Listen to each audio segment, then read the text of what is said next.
سلام بینندگان عزیز، برنامه اخباری آزادی را با خبرهای آخرین تاجیکستان و جهان من مومین احمدی از استودیوی مرکزی رادیو آزادی در پراگ پیشکش شما میکنم. امروز 7 ایول است. نخست توجه کنید به سرخط موضوعهای برنامه. طالبان در روبروی دروازه تاجیکستان دیدبانگاه مرزی می سازند و آنجا نام جنگجوی تاجیکی را نوشتند که در تاجیکستان جستجو می شود. قرب روبل روسی در برابر سامانی باز هم پایان تر شد. پایین رفتن روبل مهاجران کره تاجیک را نگران کرده است. چی بشه دیگه؟ با همین زلال با همین. بازار گرم فروش بز و گوسفند و شتر در دوشنبه. ساکنان برای تجلیل از عید قربان آماده می شوند ولی با خرج بیشتر. مقامات تاجیکستان از نوشته در نزد دیدبانگاه طالبان در روبروی درواز خشمگین شدند. طالبان در این مکان دیدبانگاه نو می سازند و در کنار آن لقب تاجیکی را نوشتند که در تاجیکستان جستجو می شود. مقامات می گویند طالبان قصداً جنگجویان گروه ممنوع انصارالله را در مرز با تاجیکستان جای دادند. تفصیلات بیشتر در گزارش همکارم کیومرثی عطا. این دیدبانگاه طالبان است. آن را در روبروی ناحیه دروازه تاجیکستان می سازند. نوشته در کوه پایه در نزد این دیدبانگاه نگرانی ها را در تاجیکستان به بار آورده است. می ارسلان یا مهدی ارسلان لقب محمد شریپوف زاده ناحیه نورآباد است. طالبان در اداره مرز افغانستان به او مقام دادند. تاجیکستان سالها باز او را به اتهام تروریسم جستجو دارد.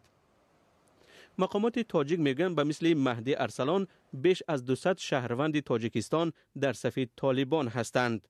از آنها طالبان تاجیک نام میبرند. به گفته مقامات تاجیک با جای دادن آنها در مرز تاجیکستان ناباوری به طالبان و خطر از افغانستان بیشتر می شود. طالبان این را رد می کنند. کدام پاسگاه نام نوشته شده باشه به نظر ما کدام کسی هست که در میان سوء استفاده میکنه یا تشویش‌هایی را به بار میره. از اون لحاظ هم باید از حکومت تاجیکستان میخوام که با حکومت ما رسمی وارد گفتگو باشه، وارد تماس باشه تا اعتماد میان دو طرف به میان بیاید. به نظر می رسد حکومت تاجیکستان به این وعده های طالبان باور ندارند و بارها گفتند که حکومت این گروه را در افغانستان به رسمیت نخواهند شناخت.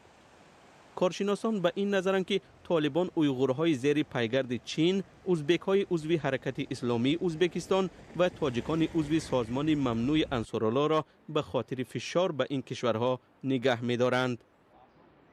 کشورهای ترکمنستان، ازبکستان، چین مسائل اقتصادی را دیده ایستادند و اگر مناسبت زیش بین این کشورها شود بعد از اون من فکر میکنم که آنها مسئله استرداد این تروریستان رو مثلا به میان میگذارند.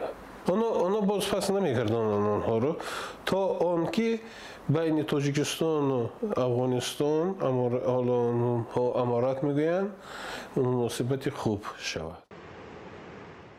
مقامات تاجیکستان گفته بودند که تا طالبان حکومت فراگیر از جمله با اشتراک تاجیکان تأسیس ندهند آنها را به رسمیت نمیشناسند.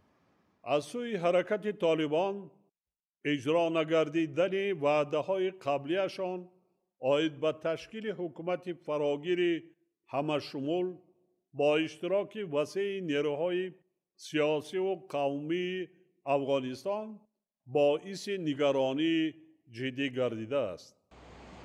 طالبان حکومتشان را همه‌شمول می‌دانند.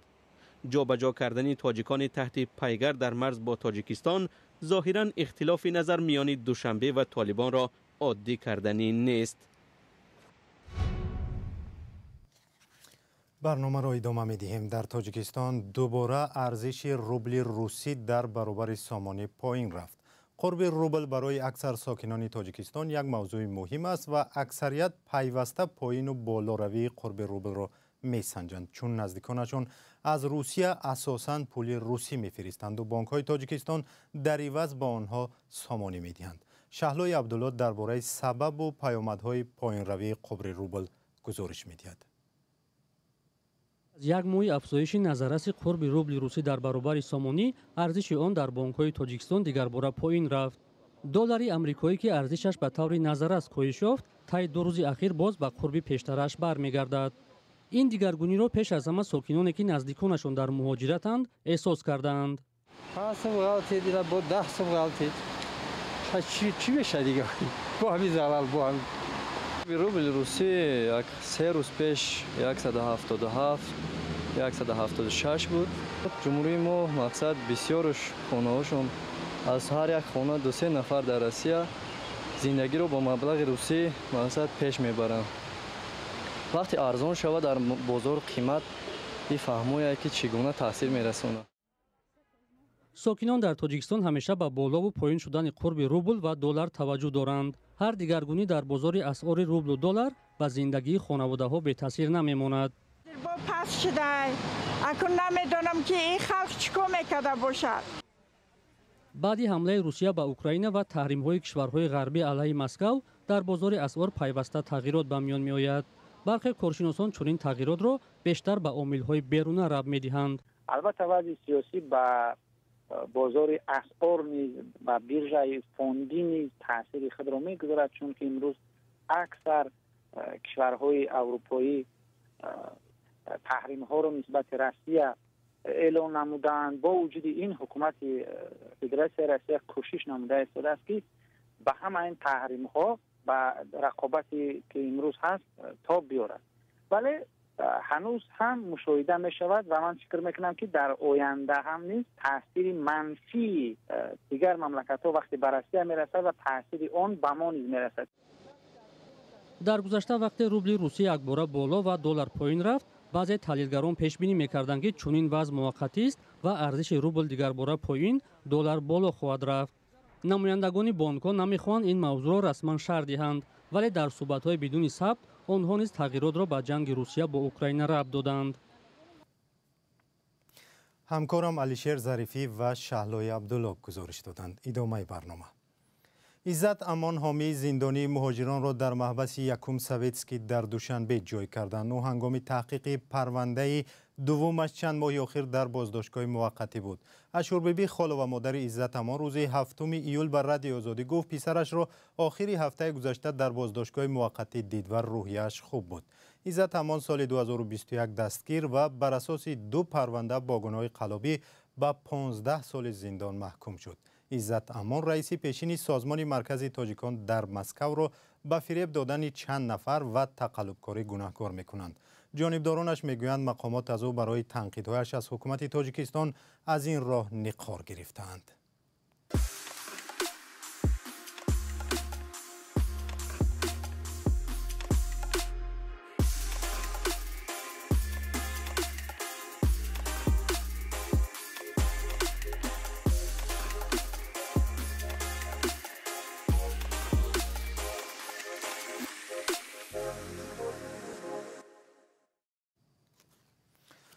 صرف نظر از انتقادهای پرزیدنت در شهر نورسلطان قزاقستان، ساختمان راه آون هوایی ادامه خواهد کرد. راه جنجالی که سال 2011 بنیادش را آغاز کردند در پیوند به دزدی میلیاردها دلار و پرونده های جنایتی پرسر و صدا شد.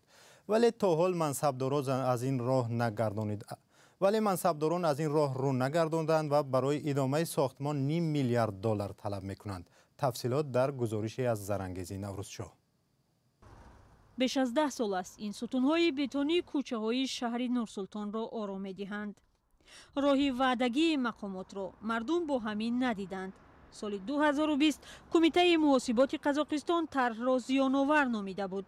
270 میلیون دلاری که برای ساختمان راه جدا شد غیب زد. شهردار نورسلطان التای کولگینوف گفت برای انجام طرح پولی بیشتر لازم است. ما لایحه را سرعت بخشیدیم، ایستگاه‌ها و برخی از جزءهای دیگر را کم کردیم.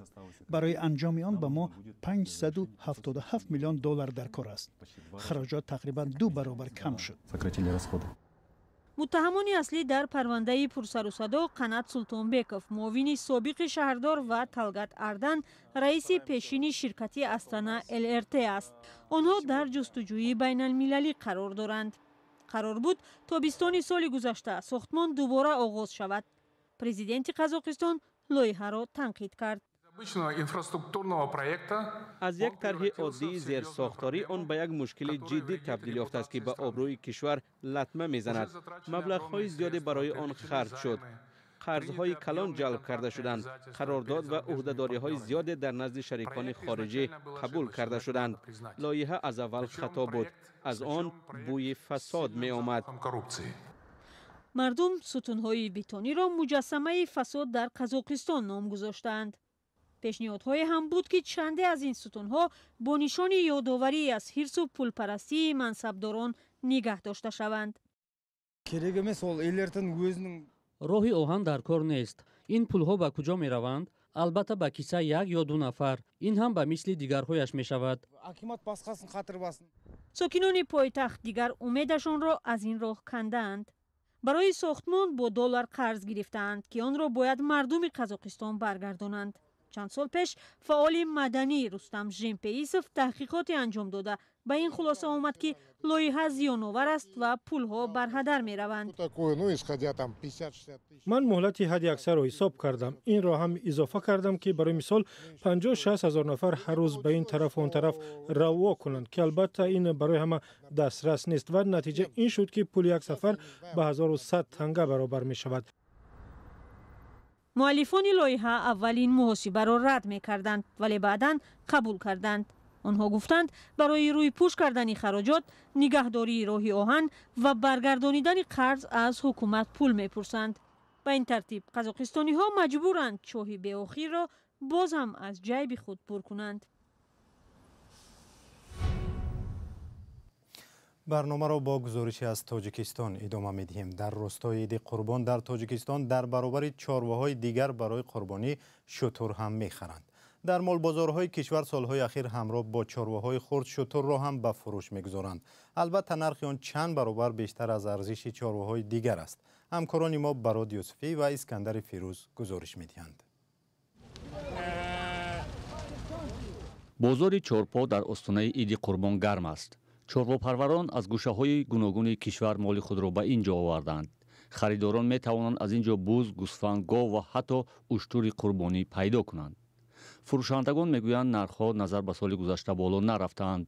соли гузашта як буза агар мо 1000 сум мефурӯхтем, як линга орд як 230 сум 240 сум буд. ҳозир имсолам ҳамон 1000 сума як буз. нархи орд 300 чанд сомон. ин ба агар гирем агар имсол бо мол арзон аю қимат не. аммо харидорон ақидаи дигар доранд. онҳо мегӯянд дар баробари дигар молу маҳсулот қимати чорвои қурбонӣ низ соли ҷорӣ боло рафтааст. соли гузашта 1800 сом монда. имсол чанд? 2200-300 вам хада. шаҳрдории Душанбе аз чанд сол пеш забҳи чорворо дар наздики манзилҳо манъ карда барои ин ҷойҳои махсусеро муайян кардааст. идҳои қурбон ва рамазон на танҳо талабот ба молу маҳсулот, балки сафар ба минтақаҳои кишварро меафзояд. ҳама мехоҳанд ин идҳоро дар ҳалқаи хонавода ҷашн гиранд. ин сабаби боло рафтани роҳгиро низ мешавад. ҳанӯз 3 рӯз монда ба иди қурбон, роҳгиро ба ҳама самтҳои кишвар баланд шуда, норозигии мусофиронро ба бор овардааст. пештар 60 сум 70 сум до 100 сум шуда, як мусофир як пассажир 100 сум. ҳар сол ҳам хеле мечит нархро мебардоранд камтаран. огоҳон мегӯянд ҳарчанд оростани дастархони бо шаҳомати идона дар Тоҷикистон маън аст, сокинон бо ҳар роҳу восита дар рӯзҳои ид хони серхарҷ мекушоянд, ки сабаби болоравии нархҳо мешавад.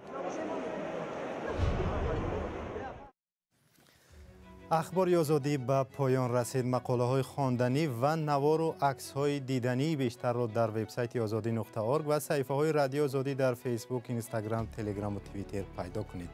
تا دیدار، خدا نگهدار. با برنامه‌های ما بمانید.